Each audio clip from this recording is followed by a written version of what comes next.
Good morning, everyone, and welcome to the Station Innovation Zone Year 2 Application Support webinar. My name is Giulia Lorenzini, and I'm the SME Innovation Funding Team Lead here at Connected Places Catapult. I'll be your chair for today, and I'll be introducing the speakers and the content that we will be covering today. So we're very excited to be working with Network Rail and the Bristol Temple Meads Network Rail team again for the second Station Innovation Zone trial competition this year. And we are very much looking forward to tell you all about what we've got in store for this year competition, and also give you all the information that you will need in order to submit a successful application. If you have any questions during the course of the webinar, please feel free to use the Q&A function at the bottom of your Zoom screen. You can use the chat, but that will go to everyone on the webinar. So feel free to use the Q&A for any specific question that you would like to ask. And I will shortly put in the chat the generic email address that you can use, but we will follow up afterwards as well with that. So next slide, please. Just to give you a brief overview of what you're in for today, we're going to have our Ecosystem Director for Rail and Station, Alan Peters, give you a brief welcome about Connected Places Catapult and the work that we do. We will then have Steve Close, our Social Research and Innovation Lead and Technical Lead for the Station Innovation Zone program, to give you a brief overview of the program so far and the program that we're running this year. And we'll then hand over to my colleague Harry McDonough, who will give you an overview of the competition guidance and everything that you need to do to submit an application. I'll remind you now that the application deadline is on the 19th of October, so don't leave it too late. After that, we'll hear from Andy Rhodes, our colleague from Network Rail. He's the Station Interface Manager, who will give you an overview of the role of Network Rail within the Station Innovation program. We'll then hand back to Steve for the challenge areas. As you probably saw, we've got 3 challenges that we're looking at for this year competition. And you'll also have the opportunity to meet all 3 of the SME that have been awarded funding and trialed their solutions at Bristol Temple Meads last year and this year. Createch, Work From Hub, and Junction. So you will hear what they've done, and also maybe some word of advice from them as well. Our colleague George can't be here, but we've got a video, and he'll talk you through how sort of top tips pretty much to develop a successful test bed, which is pretty much what the competition is all about. And then we'll finish off with a few reminders about the application process. And we should have 10 to 15 minutes time, if we all stick to time, for Q&A at the end. So without further ado, I will ask Shanaz to play the next video, and we get started.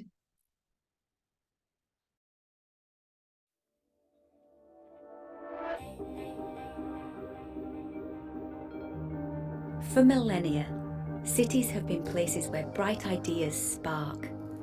From the earliest riverside trading posts that turned into today's sprawling megacities in the digital global economy. Cities can create positive experiences for people, always connected by technology. And when connected places work well, it's good for people and the planet. But making a connected place succeed is hard. There's loads of stakeholders, businesses, regulators, and community groups who want to be involved across every mode of transport, every type of building, the infrastructure that underpins them, and the data and digital platforms that connect them. All of this is needed to help people, communities, neighbourhoods, and local businesses to prosper. Now, more than ever, we need our connected places to succeed. We are in a climate emergency. Rapid urbanisation means 3/4 of us will be living in a city by 2050. And new technologies are revolutionising the way that we live, the way we work, and the way we travel. creating fantastic opportunities for innovation, jobs and growth. At Connected Places Catapult, we connect people, places and businesses for a future of sustainable growth and prosperity. We are the UK's innovation accelerator for cities, transport and place leadership. We are trusted across government, industry and academia, connecting new technologies, business models and investment opportunities. So join with us and be better connected for a future of sustainable growth and prosperity.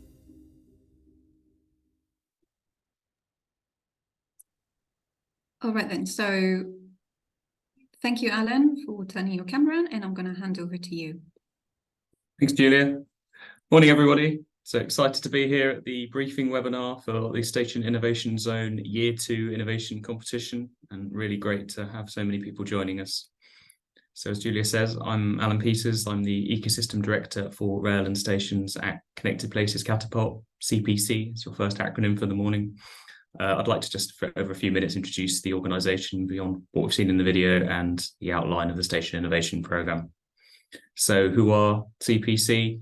We are one of 9 catapults with a remit from government to accelerate innovation in key market sectors where we are already have a head of steam, and perhaps there just needs to be an additional efforts and additional momentum. We're not for profit, and we're actually measured by the success of the companies we work with, why programs like this are so important. CPC's area of focus is all around transport and the built environment. And within that, we've got 6 key ecosystems that we work with. And I would say this, but rail is obviously the most important one of those ecosystems. You can actually trace the Station Innovation Zone story back a couple of years, back to the 2021 William Shapp's plan for rail.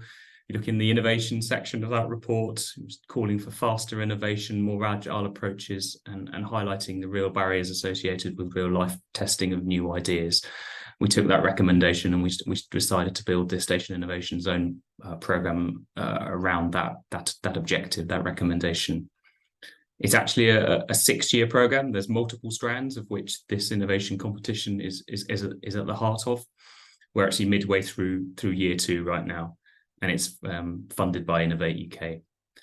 The objective is there's multiple objectives. It's all around opening up the testing facilities at stations and in rail generally, trialling new technology in a meaningful way, in a well-evaluated way, and linking suppliers together with challenge owners, both in the UK but internationally as well. We have similar programs at Glasgow Airport and Port of Tyne, and we're constantly looking to sort of learn the best practice of how we run these complex test beds across different sectors.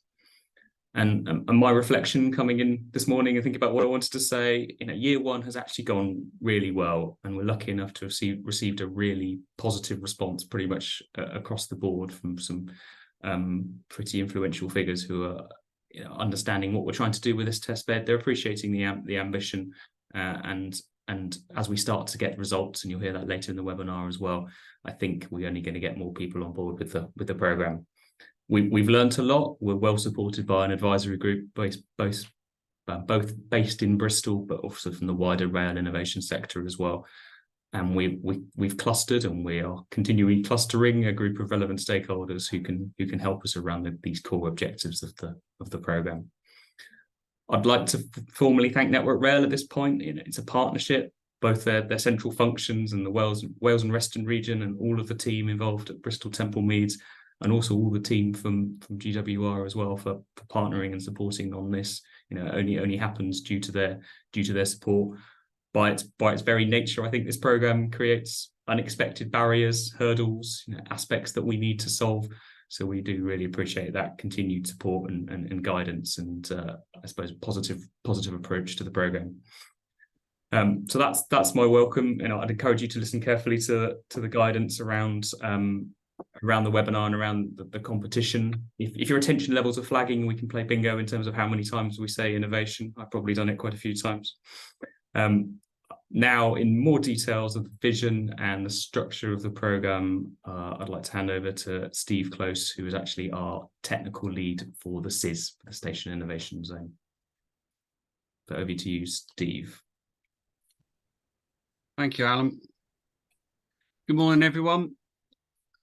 As Alan's mentioned, we're in year 2 of a 6-year programme, but I'll explain a little bit about what we did in year 1 and how it's led to, and later on in about 15 minutes, I'll get into some details around the specific challenges we're going to address this year. Next slide, please. So Alan's touched on some of this already. Why the Station Innovation Zone? So obviously the SHAPS report set out the need for greater innovation, and stations themselves obviously are important cornerstones of the transport network, but they're also really important to the place where they sit. They're the first impression a visitor has of a place, and they also act as a link to other forms of transport, other modes of transport, and moving in and out of the city or the place. And increasingly, we can see that actually stations are important to the communities that they serve and where they sit too. As Alan mentioned, the primary purpose of the Station Innovation Zone programme was to understand and look to break down and work through some of the barriers that trialling new solutions in the live environment of the station gives us, including navigating the approvals landscape, meeting procurement and contractual requirements, accessing funding to do this, integrating with other systems at the station and with Network Rail, and coordinating the diverse set of stakeholders that you need to bring in and be involved when trying to trial innovation at stations. So this was the reason we set up the Station Innovation Zone and launched it last year. Our remit was to work with a Network Rail owned and managed station, and we selected Bristol Temple Meads because the station management team and the station staff, the route and regional teams were really keen for us to go and work with them for the 6 years. Andy from Network Rail will explain a bit more about the role of Network Rail in the context of Temple Meads shortly. Innovating in rail stations is difficult, as it says there, which is why it's really important that we have a 6-year programme. It allows us, to work through some of these barriers, and as Alan also mentioned, we'll discover more barriers along the way. And it gives us CPC, sort of the outset, our kind of role and our remit, and how we sit between industry, government and academia. It allows us to really get in there and sort out some of these knotty problems and hopefully move us forward. Next slide, please. So to ensure we're going to bring innovation into the station and work for 6 years, but what we're trying to do. So at a top level, we're looking to improve the passenger and station user experience, which is suitably broad. Last year, we carried out a lot of research and engagement with station staff, passengers and the wider rail sector and academia over a number of months, which culminated in creating the vision that's shown on the screen now. And this vision isn't just for Temple Meads. This is for a future UK rail station. I'll read some of it. The station of the future will be a proud, efficient gateway to the place it serves. The station of the future reflects local identity and is open and inclusive to all. It convenes people, businesses and culture without compromising on purpose, effective transit through its spaces. So I'll pause there. So straight away you can see that this is more than a place to go and get a train. And it's really important to understand this broader vision and some of the themes around the local identity, inclusivity. This is not just about wayfinding, passenger flow, etc. Our vision is to design a safe, sociable, seamless and sustainable station that enables both social and financial prosperity. So there we've got what we have come to call the 4 S's, and these are the themes that will hang all our challenges off and our work off over the 6 years in order to move us towards this vision. So 4 S's again: safe, sociable, seamless, sustainable. Next slide, please.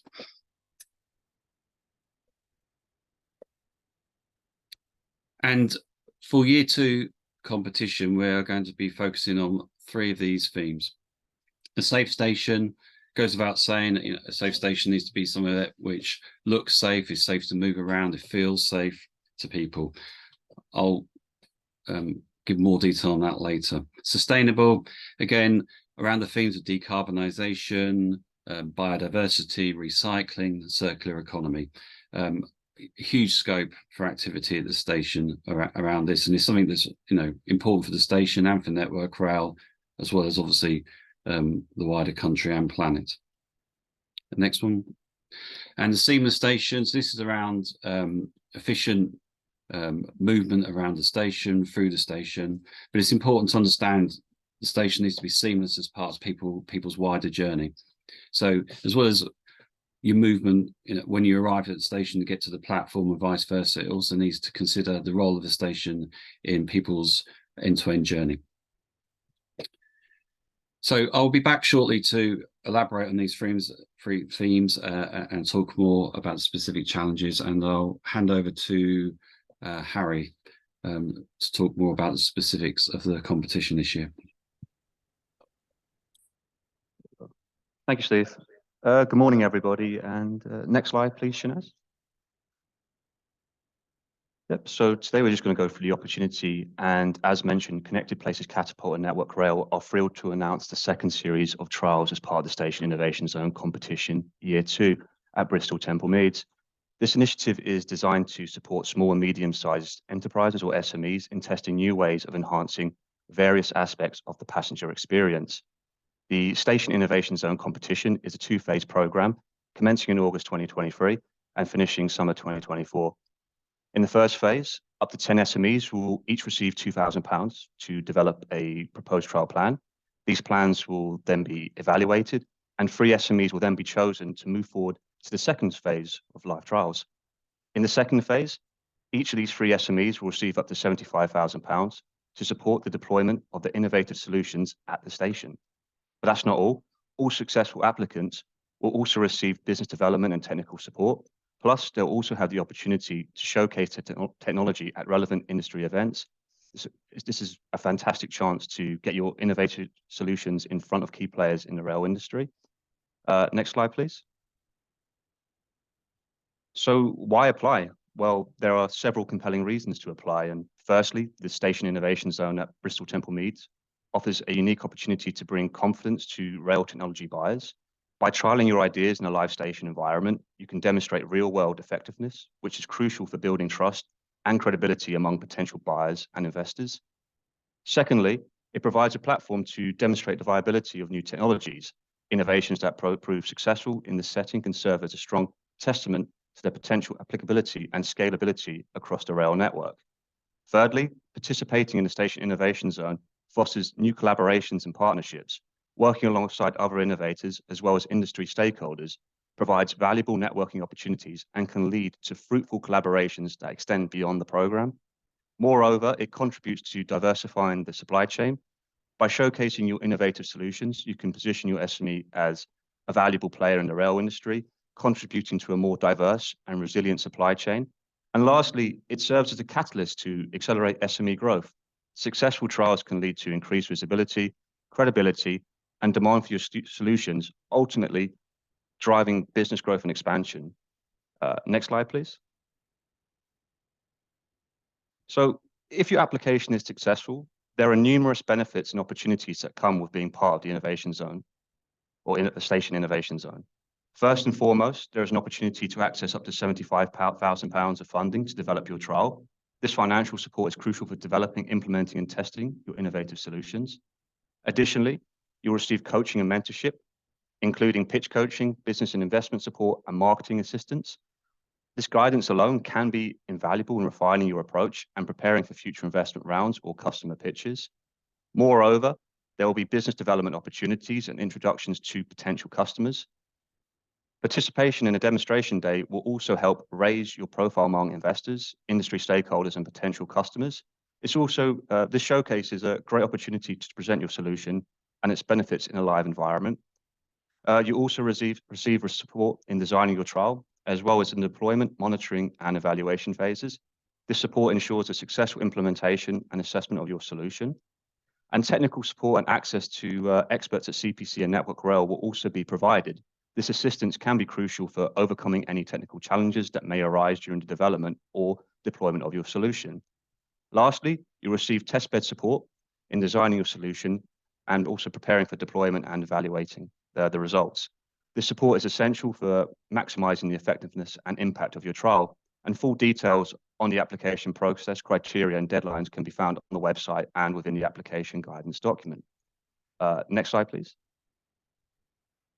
So moving on to the program structure, as you can see, we have phase 1, which is work on trial proposal. And throughout January, February, and March, you'll go through a trial design, or you'll go through various trial design workshops, one-to-one support, and investor network access. As you can see below, you also come into a welcome week, or be presented with a welcomes week, where CPC and Network Rail will run or will welcome the 10 selected companies into the program. This week is essential for the SMEs to meet Network Rail and the core team at CPC, and the supporting team at CPC. And it gives a chance for everyone to understand the context of the project and the critical role each one plays in its success. You can also see during the first phase 1 work control proposals that you'll be going through a trial design workshop. And these workshops will be conducted on the same day or around the same time. These workshops are crucial for the 10 companies and will guide them in writing their proposal. And the CPC trial experts and Network Rail testbed manager will explain the trial framework and how the final trial proposal should be structured and what should be included. We will also lay out expectations of monitoring and evaluation, which will also be discussed in detail. During the welcome day or the welcome week, there'll also be a visit to Bristol Temple Mead Station.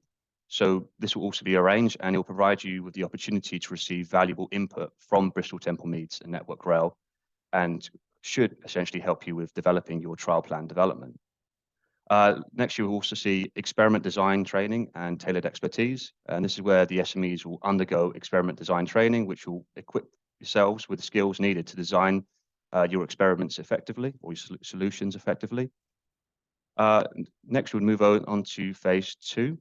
Upon successful completion of phase 1, 3 SMEs will move on to phase 2, which is the trial implementation.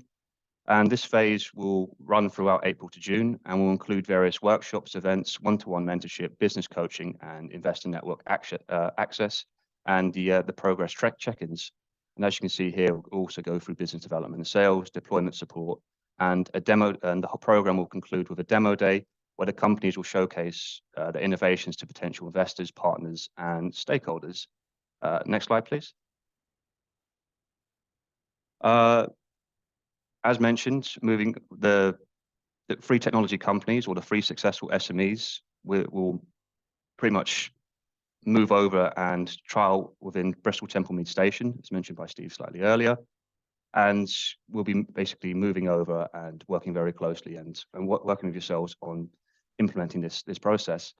I think that's, next slide, please. I think that's the end of my section, and I will pass it over to Andy Rhodes.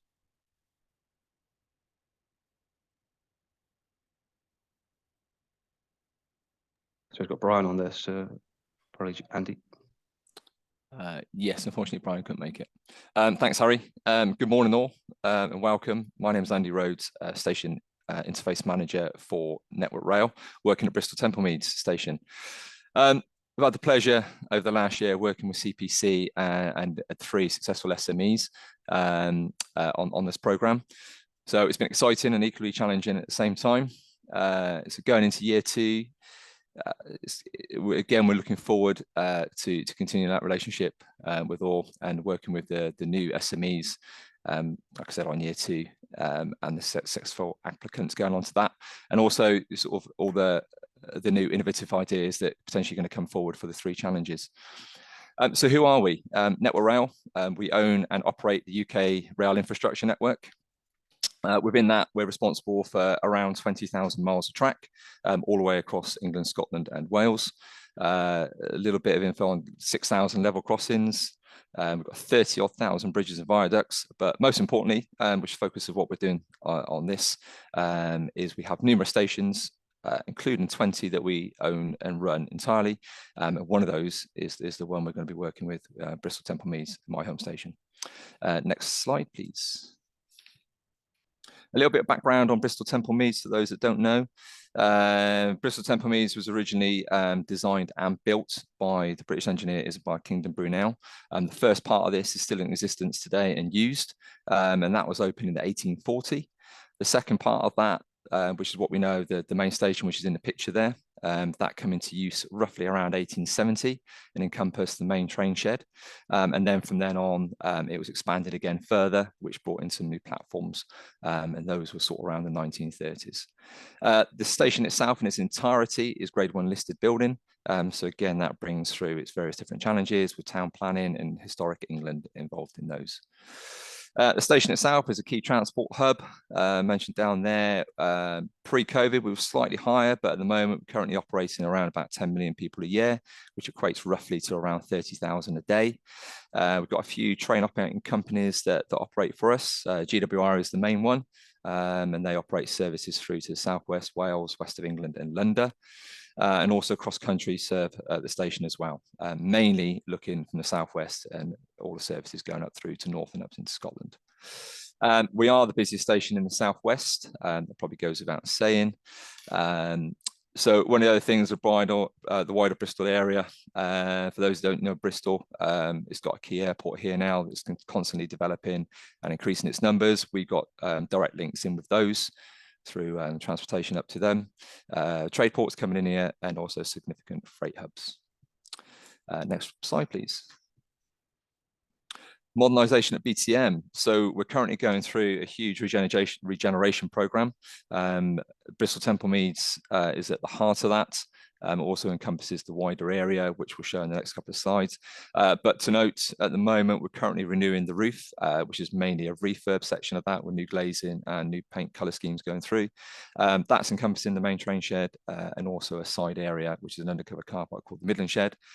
Completely rewiring the station, which brings its own challenges. We're still operating a major station and trying to keep the services going. Within that, we've never had it before, but we're going to install a building management system to make us even more efficient in what we do.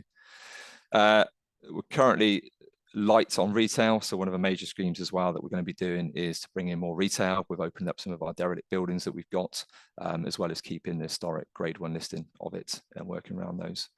We've got some new entrances going in for us that are going to serve us to the north, the south, and the east. These are major projects in themselves. The eastern entrance is currently in phase, and the north and south are currently on the plans and in development. Just to note, any work we do, that's for us regarding projects or anyone else that wants to come into us for trialing as well. We've planned and delivered and operated in a way that essentially to us is all safe to staff and most importantly the passengers. So that's something that we oversee quite stringently, and also something that does not place any operational risk to the railway. Whatever we do, we need to make sure that we operate and maintain the railway safely. Next slide, please. So Bristol Temple Meads today, a quick overview for anyone that gets onto Google Earth or Maps. That's what we currently look like at the moment. Right in the very middle there is the approach road up into the station. Slightly to the left there, a grey roof building with a brown one below it. That's the original 1840s part of the station. And then the rest was then redeveloped from there. And then going forward on the next slide, please. You can then see pretty much an overview of what's going to be happening around us and going forward. Most of it's planned in to come up into fruition with a plan towards 2040, where we've got increased numbers, and that's roughly where we're looking at our sort of maximum capacity going forward. And all this would be key to redeveloping the station, the surrounding area, bringing in new infrastructure, businesses, retail, etc., and then better links into the main centre of Bristol. And the next slide, please. Where are we now and what's next? As we mentioned in partnership with Connected Places Catapult, we successfully completed the first year with the live trials at the station. As I said, it's been exciting and equally challenging doing that with all the challenges we have working in a live environment. We've learned lots of lessons and best practices to be developed. That's an ongoing thing, and no doubt will continue through the remainder years as well, where we'll be learning. Every day is a school day, as we say at the station. And as I said, there's still loads more to do. We're very excited to see your proposals, as already mentioned, regarding the challenges that we're setting around safety, sustainability and seamlessness. Through the second year, we'll also be developing further work streams, and this will include digital twins, working on connectivity, research, and also creating a how-to playbook where we can further push the boundaries of where we can deliver innovation at Bristol Temple Meads, and hopefully more widely into all our other stations. Apologies for finishing a bit early, but I think that's me.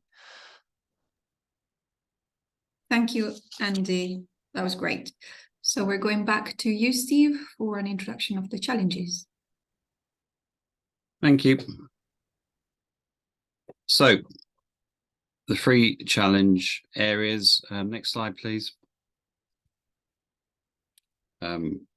So around the safe, seamless and sustainable station. So the challenge for the safe station. So actually we're looking at 2 themes under safety here. The first one being around personal safety. How might we make people feel safer at the station? So for example, this is when people might be traveling alone with their family late at night, in a crowded station, in a really empty station, without visible station staff, those kind of scenarios. How do we make people feel safer in those situations? And previous research we looked at on this shows that feeling safe is a personal experience, and it differs a lot between individuals. So any new solution, any proposed solution, needs to reflect an understanding of what it means to feel safe for different people.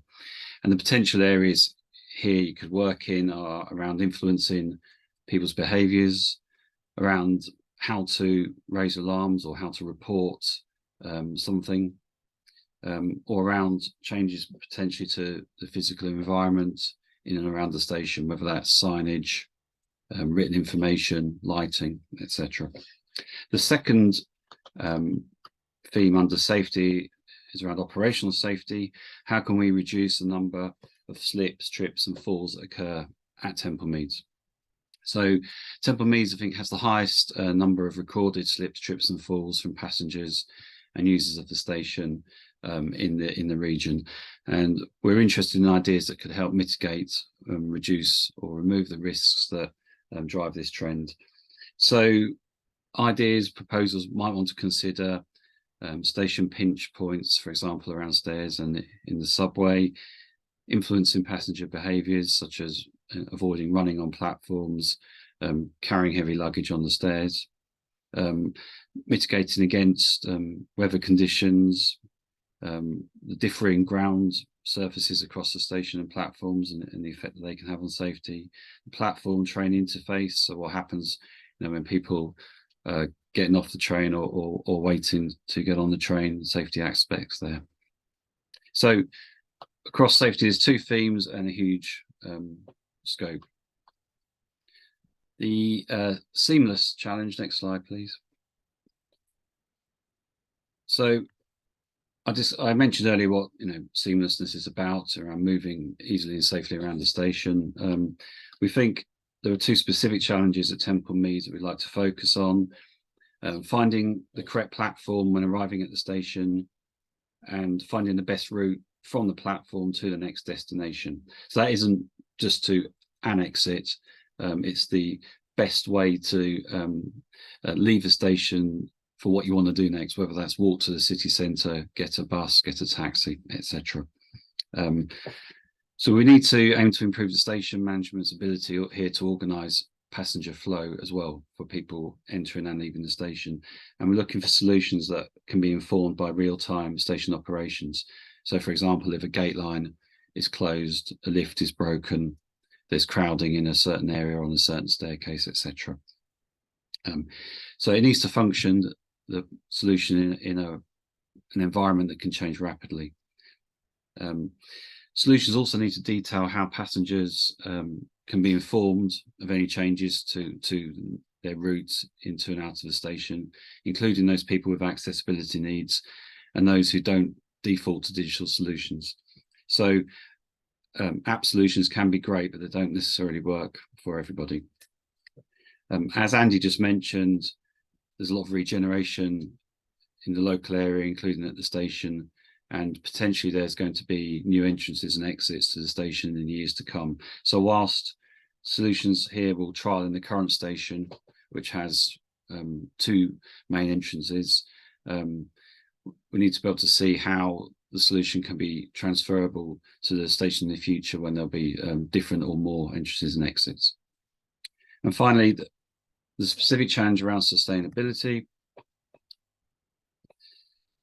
So sustainability is a key priority for Network Rail, focusing on reducing the carbon footprint, making the station more resilient to climate change, promoting rail as a green mode of transport.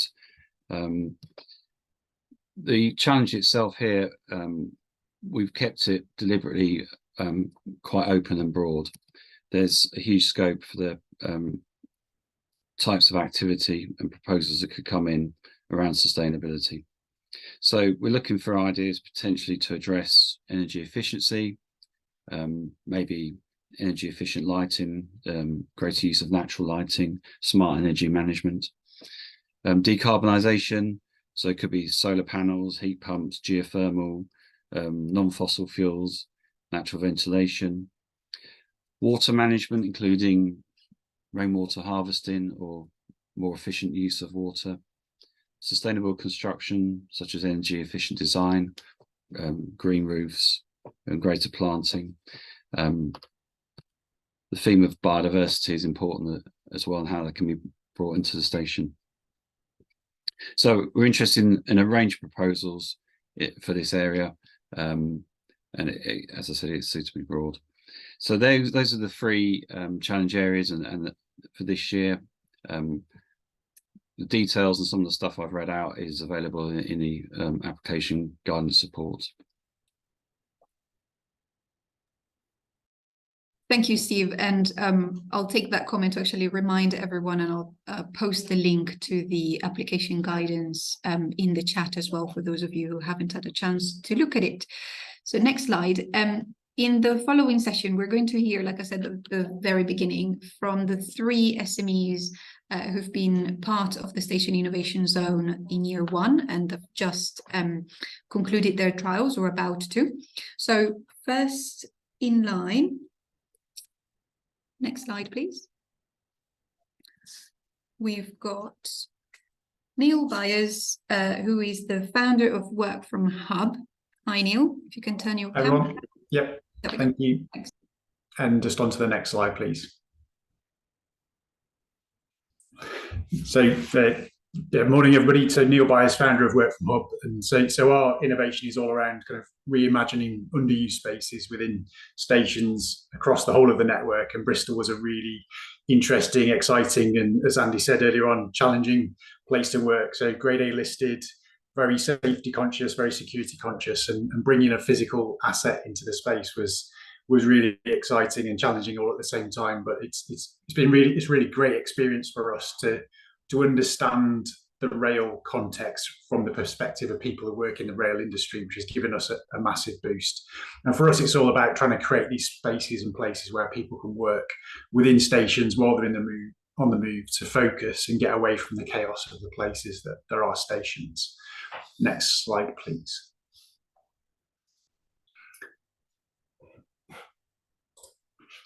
Thanks. So our trial was split into 3 stages. So first of all, we wanted to get a really good understanding of what was happening within the station, and if we had the kind of people that might want to use our service within the station.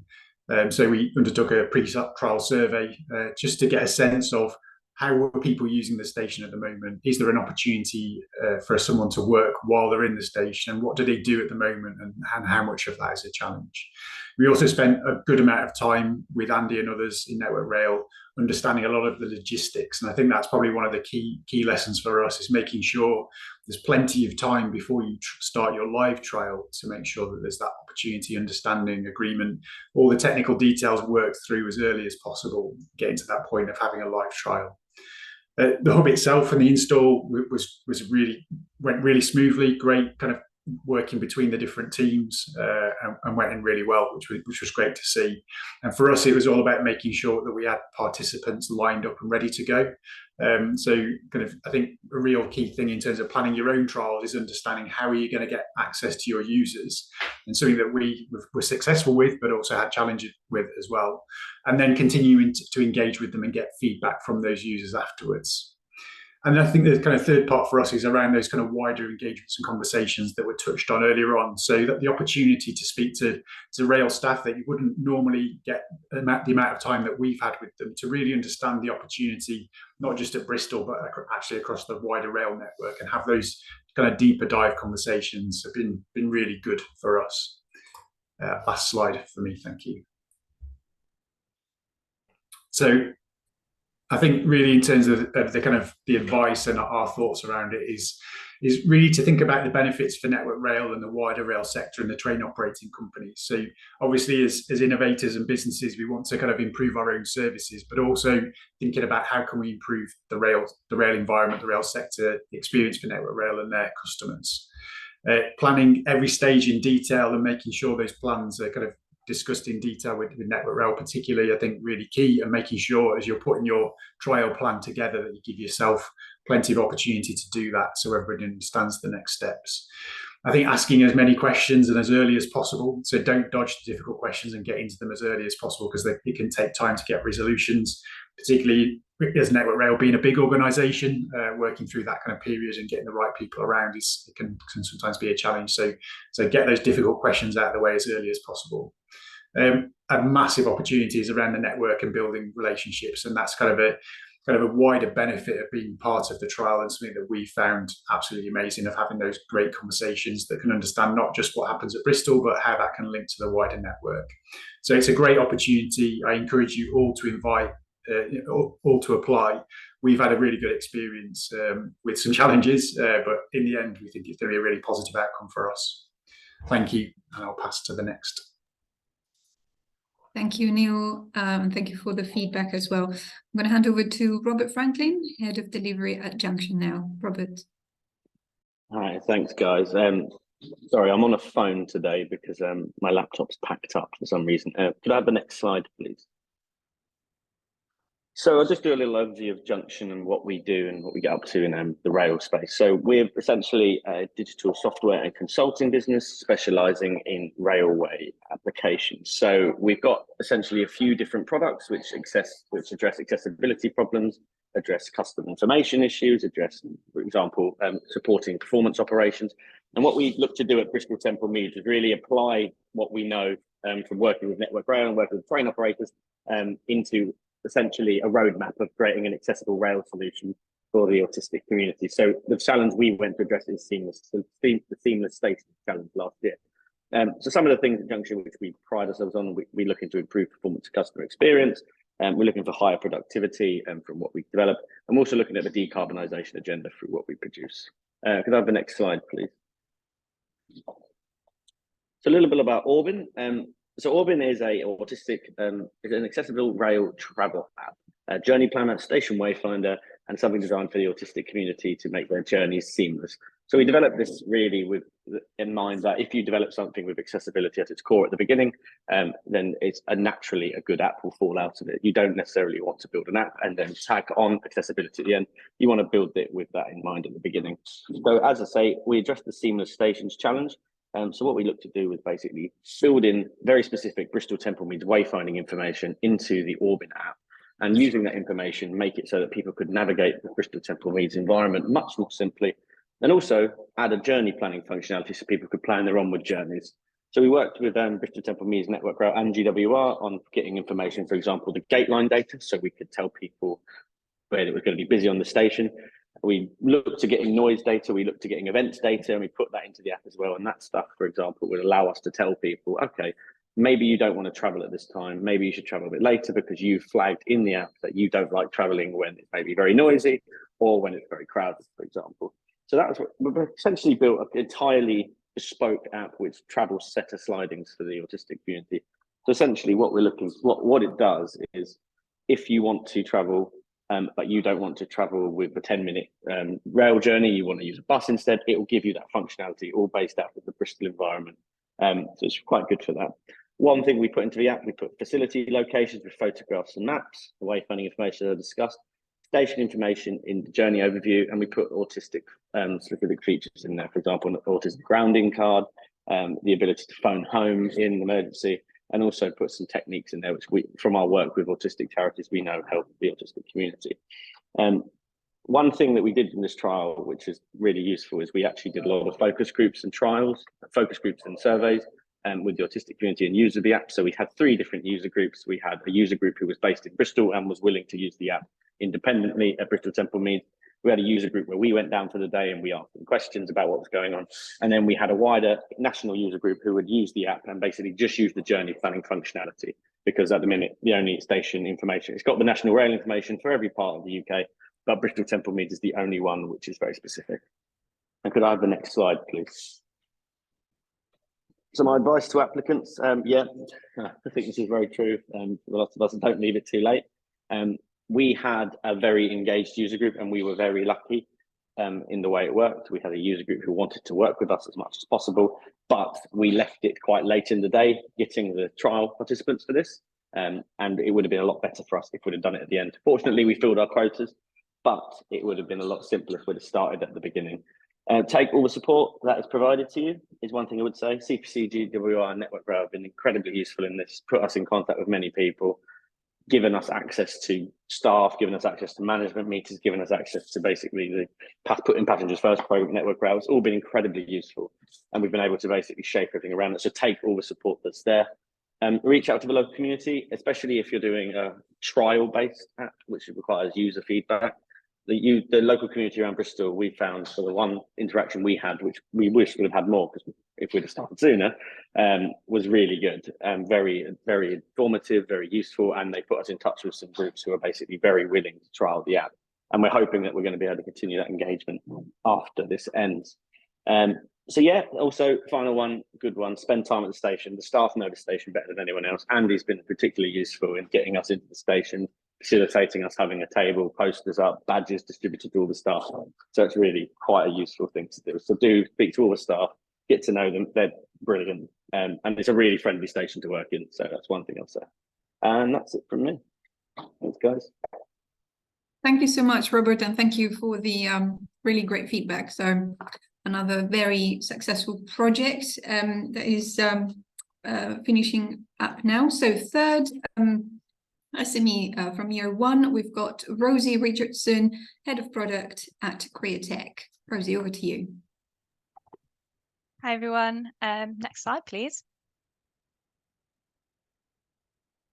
So just a quick overview of Createch and what Createch does. What we do is really broad. We are basically a small R&D consultancy, and we specialize in emerging sensor technology, robotics, and creating smart algorithms using AI.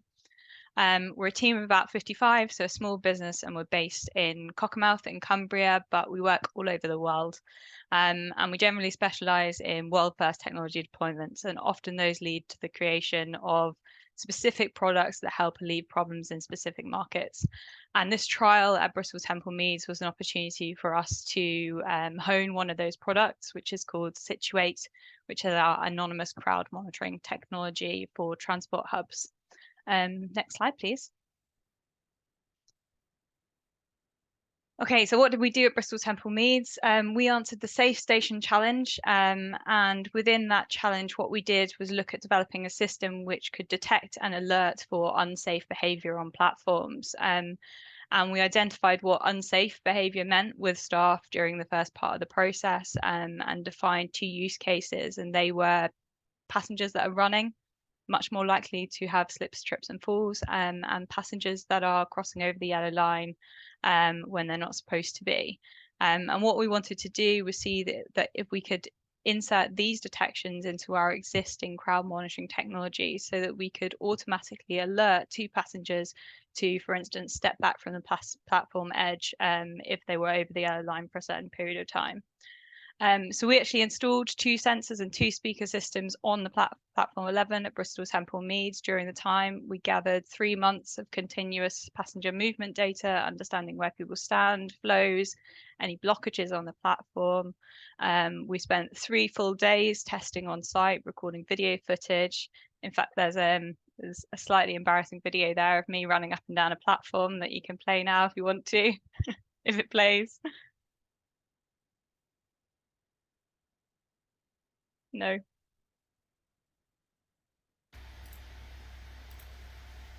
It might not play. Please stop running. Yeah, so that was me running on the platform, and then our speaker system alerting at me. It's all been sped up, so you can see it really quickly. We also interviewed station staff quite extensively and understood what the challenges were that they faced on platforms. They spend a lot of time asking passengers to move back from Platform Edge, for instance, and we were looking at how can we replicate the knowledge that they have using technology. And in the end, successfully developed a working prototype, which we were able to demonstrate on site. Next slide, please. So my advice to applicants, I think in short, definitely apply. But I think make the most of phase 1. So during this program's 2 phases, but the first phase allows you to spend time with the customer, really understanding exactly what they need. And during that time, don't be afraid to pivot a little bit if it's slightly different from your original proposal. We did this. We heard more about what people actually need on platforms during the phase 1 and just tweaked what we were going to do slightly. And I'm really glad that we did that. The obvious ones here, I think the others have said in terms of make the most of testing environments. I would try to be quite bold and try something that's really, really innovative, because this is an exceptionally safe environment to do that in.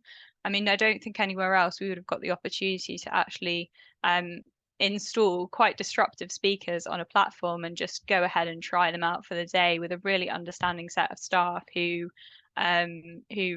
kind of humoured us in all the different trials that we wanted to do. I mean, you've seen me running up and down the platform, but we had staff deliberately standing over the yellow line for us and things like that. So it's a really safe environment, really friendly environment, and you can just give it a go in that time.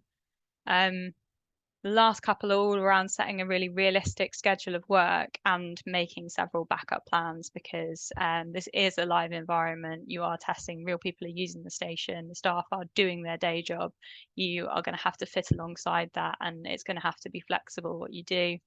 And the very last one is be really clear about what you want to gain from after the trial and what your next steps are for the technology that you've built, so that you can ask for it, because if you don't ask, you don't get. And we've received an incredible amount of support following on from the trial as well, but I think you need to set that intention early and make sure that you get that from Network Rail.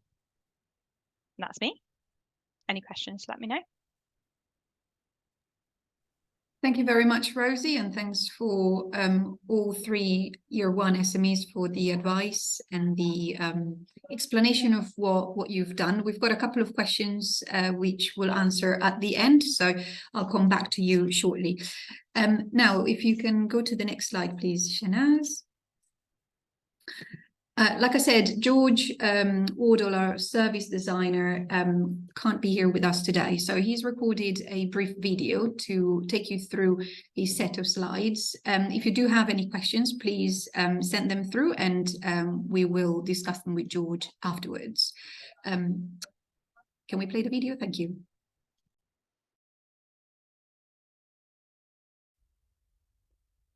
Hi, I'm George, service designer here at the Connected Places Task Force. Sorry I can't be there today, but I'm going to be talking about the test bed, what it is and why it's important. And if you have any questions, my colleagues will pass them on to me and I will respond once I'm back. So what is a test bed? It's an opportunity for you as innovators to de-risk innovation. It gives you access to user groups and the local environment to develop, test, iterate your solution, and ultimately showcase your solution. So you might be exploring new use cases, and you're using the real-world environment as a way to minimize that risk once you fully deploy your solution. So we are going to be using a real world environment, so very much the opposite to lab testing, where it's much more controlled and you can set your own parameters. Here in the station, you'll be very much exposed to unexpected findings and challenges that you'll learn about, and you'll observe how your solution sort of behaves in that environment, and how potential users are using it, and that will hopefully give you the evidence to adapt your solution to make it into something that people genuinely want to use. So 3 examples of what the testbed could be. So this might be testing your solution in the public realm, for instance, outside of the station. It could be testing inside the station with station users, passengers, visitors, staff, either in a very specific area of the station, such as the platform, or the third option might be testing in some other spaces of the station, some unutilized spaces, and trialing a new offer in terms of the retail or activity for all visitors and local dwellers. So when joining this program, we want innovators to come in with the following mindset. So we want you to be ambitious, as testing is about learning. We want to make sure that you're testing things that you don't know or you're unsure about, and you want to gather new evidence to understand how your solution can perform and integrate it into that real context and address those challenges that have been presented. We want you to be open-minded, so making those new discoveries, gathering that unexpected feedback, analyze and integrate those into your solution development. And then finally, we want to make sure that you are flexible. So when trialing solutions in the real world, you're going to have surprises on the way, and you need to be able to adapt and pivot quickly in those circumstances. So in terms of the testbed deployment support, here at the Catapult, along with Network Rail, we can provide you as SMEs support depending on your needs. And when you join the program, we can make sure that we're accommodating our support to best suit you. But here are some of the options that could be provided. So in terms of testbed support, we can provide you with some guidance on how to create the best trial to make sure that it is desirable, feasible, and viable. We can provide rail-specific masterclasses. So as you're going to be introducing your solution to the station, we want to make sure that you have the relevant context that is needed so that you can best learn from the station environment and of the many different processes that happen within it. At the Catapult, we have data strategists who can help make sure that you're responsibly collecting the data within the trial and making sure that you've been provided the right data ethics training and support. We also have user researchers, service designers like myself, who have a lot of expertise in human-centered methodologies, and we can make sure that you are engaging with end users in the best way so you can gather those rich insights that will help you provide the right opportunities and insights to help your product development. We also can provide training and support with monitoring and evaluation. So this is here to help you sort of look at how to collect your evidence and then ultimately how to showcase that evidence in the best way. So once you do finish this program, you can show that evidence to the stakeholders that you wish to do that with. Okay, I think that's all from me. If you do have any questions, feel free to pass them on to my colleagues. Thank you.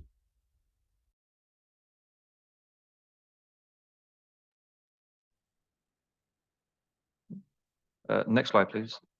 There we go. Thank you. And the next slide. So as you can see, we've got the application timeline, and what I'm going to do is just quickly run through it.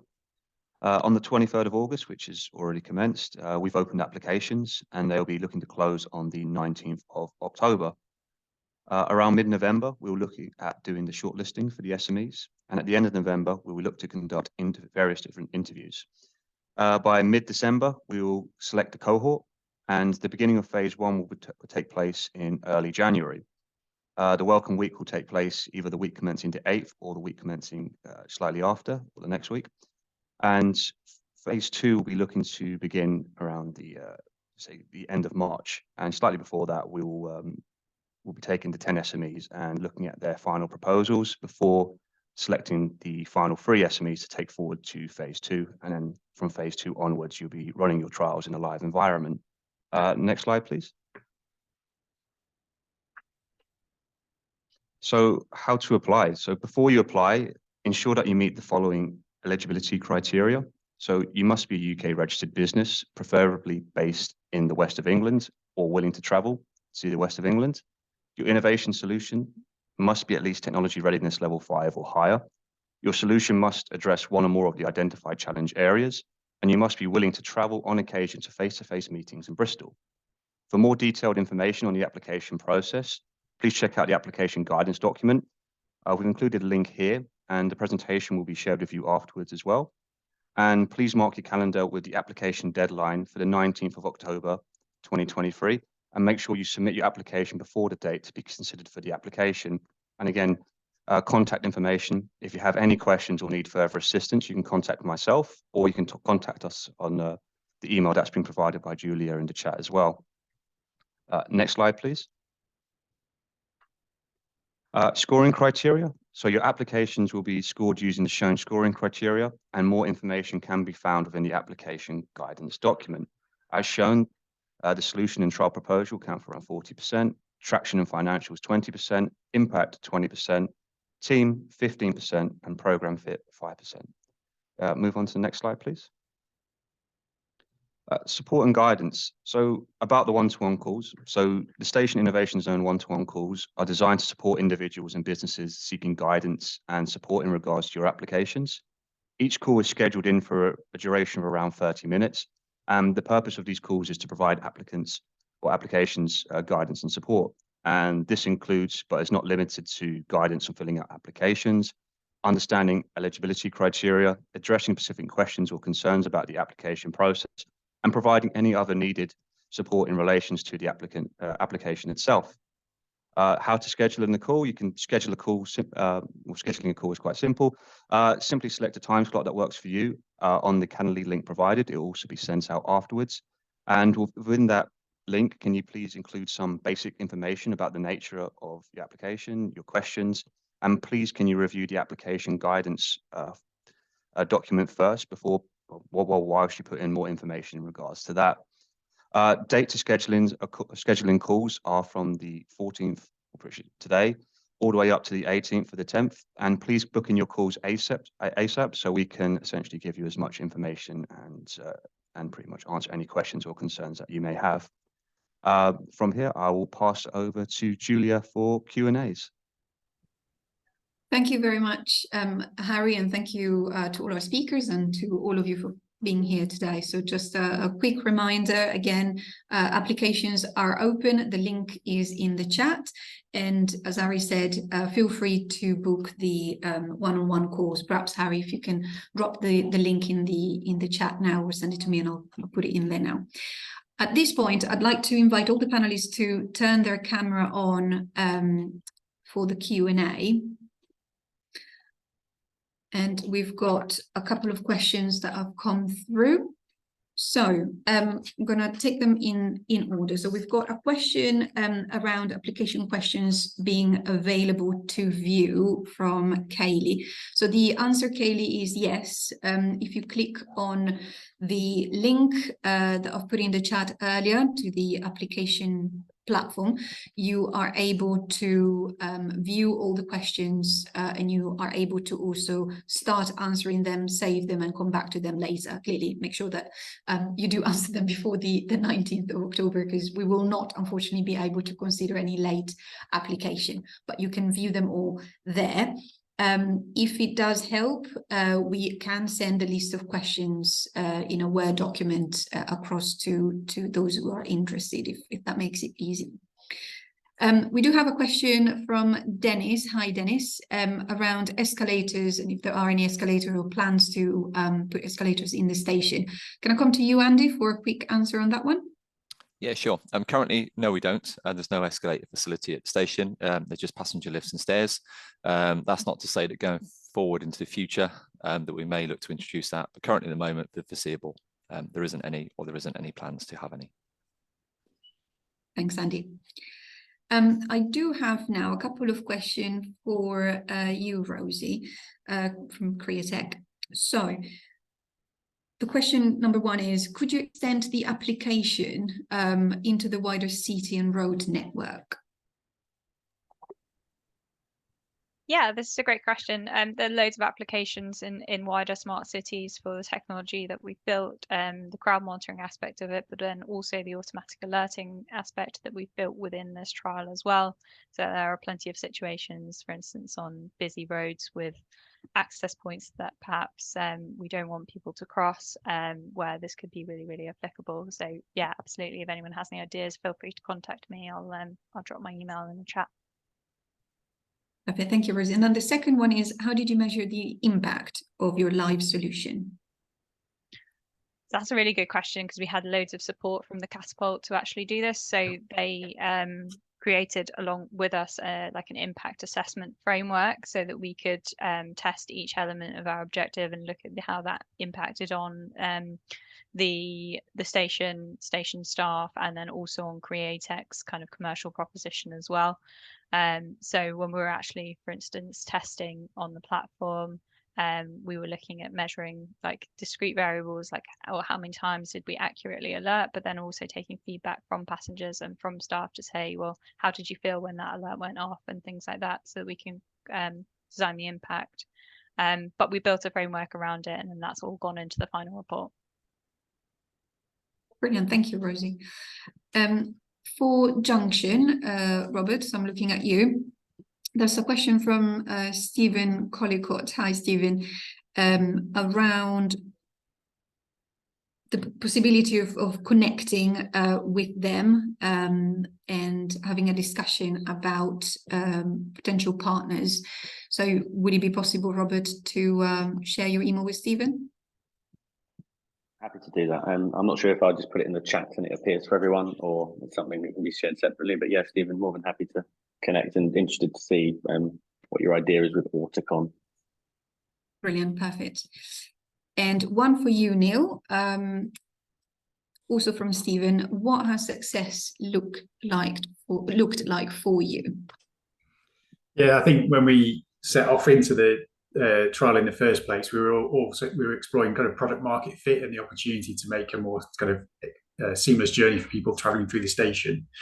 And I think what we actually found is dealing with a category A station that's got really high safety security conscious, actually having a physical product that doesn't fit into any specific rail specification at the moment creates lots of challenges for Network Rail and lots of challenges for us. So particularly the first half of our trial was all around getting the specification right. So actually coming out of the trial in a place where we've got a solution that is more aligned with Network Rail's requirements and Department of Transport's requirements as well, given the importance of the station to the network. So I think we started focusing on product market fit, but then on top of that managed to get more information around the physical components of the solution, and also around the potential kind of commercial opportunity across the wider network as well, which was something that's really key for our business and for the trial as well within rail. So I think those are the probably three factors with that one around the specification coming right up the list of priorities for trialing within live rail environments.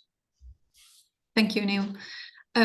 By all means, those who have asked the questions, add to the Q&A if the question hasn't been answered, or if you'd like to ask anything else. At this point, I'd just like to reiterate clearly what we're looking here is solutions for the station and that satisfy either one of the three challenges that Steve has mentioned earlier.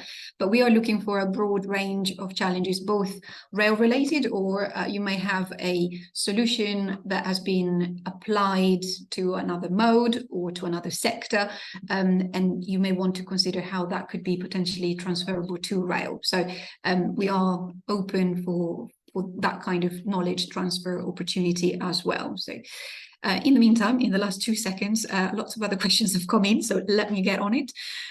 So Rose is asking, are there any station maps and other data showing us the entirety of the station infrastructure, so inside the station as well as outside? I'm looking at you, Andy, for an initial answer, but we can follow up later on if need be.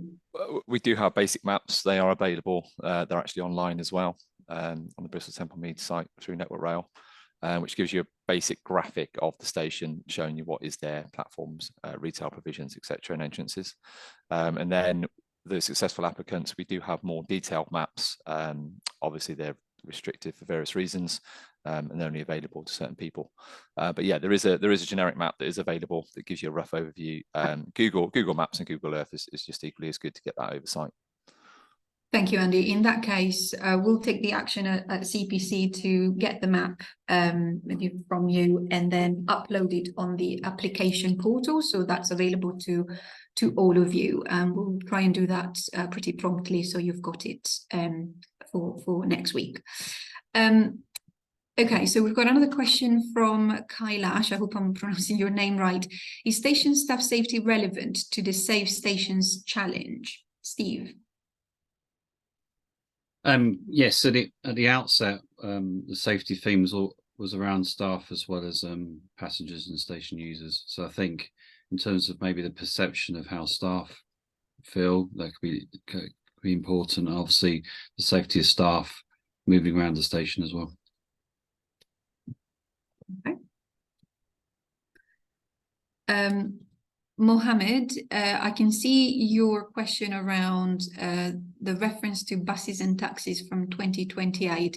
I'll take that offline, check, and get back to you, because I'm not quite sure where that's mentioned and in what context. So I will take that away. But perhaps I'll just comment on yeah.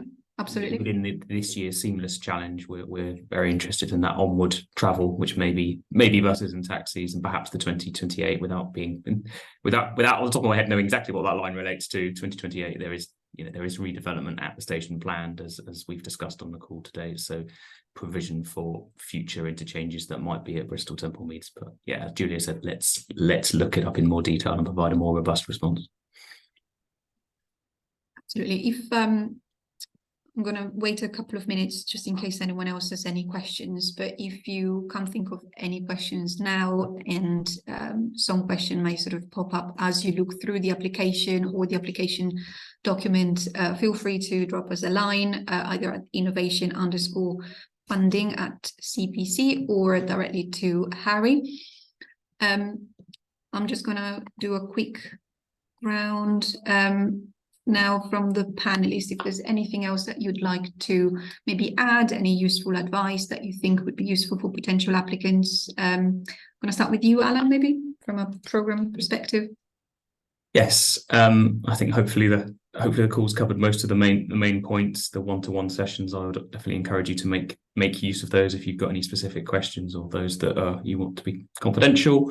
I would take this opportunity to thank Rosie, Neil and Rob as well for giving up their time and to offer their hints and tips and wisdom of being involved in the year one trials. We obviously didn't have that when we ran that last year, so I think it really adds a sort of a useful perspective on what we're looking for here. So thank you for giving up your time for the session as well. No, that's all I really wanted to say. Anything else you would like to add, Andy, from a Network Rail perspective? No, I think we've sort of covered it all off, but but yeah, we're sort of, as I said before, we're very excited to be part of this into year 2 and working with Catapult and all the new SMEs.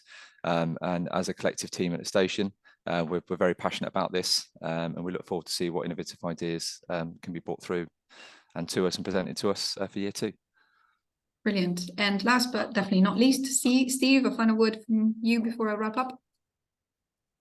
To add to Alan and Andy, I think this was touched upon a minute ago, but ideas from outside the rail sector are really, really welcome. So don't be put off if you've never worked in the rail before, or even transport before, because I think the scope of the challenges are broad enough to what we'd really encourage bringing in expertise and things to be applied from elsewhere.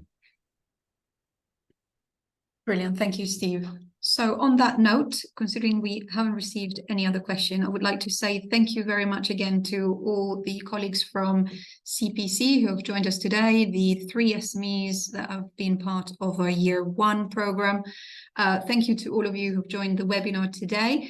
And we are very much looking forward to receiving your application, hear from you, and work together in the next coming months. So thank you very much, everyone.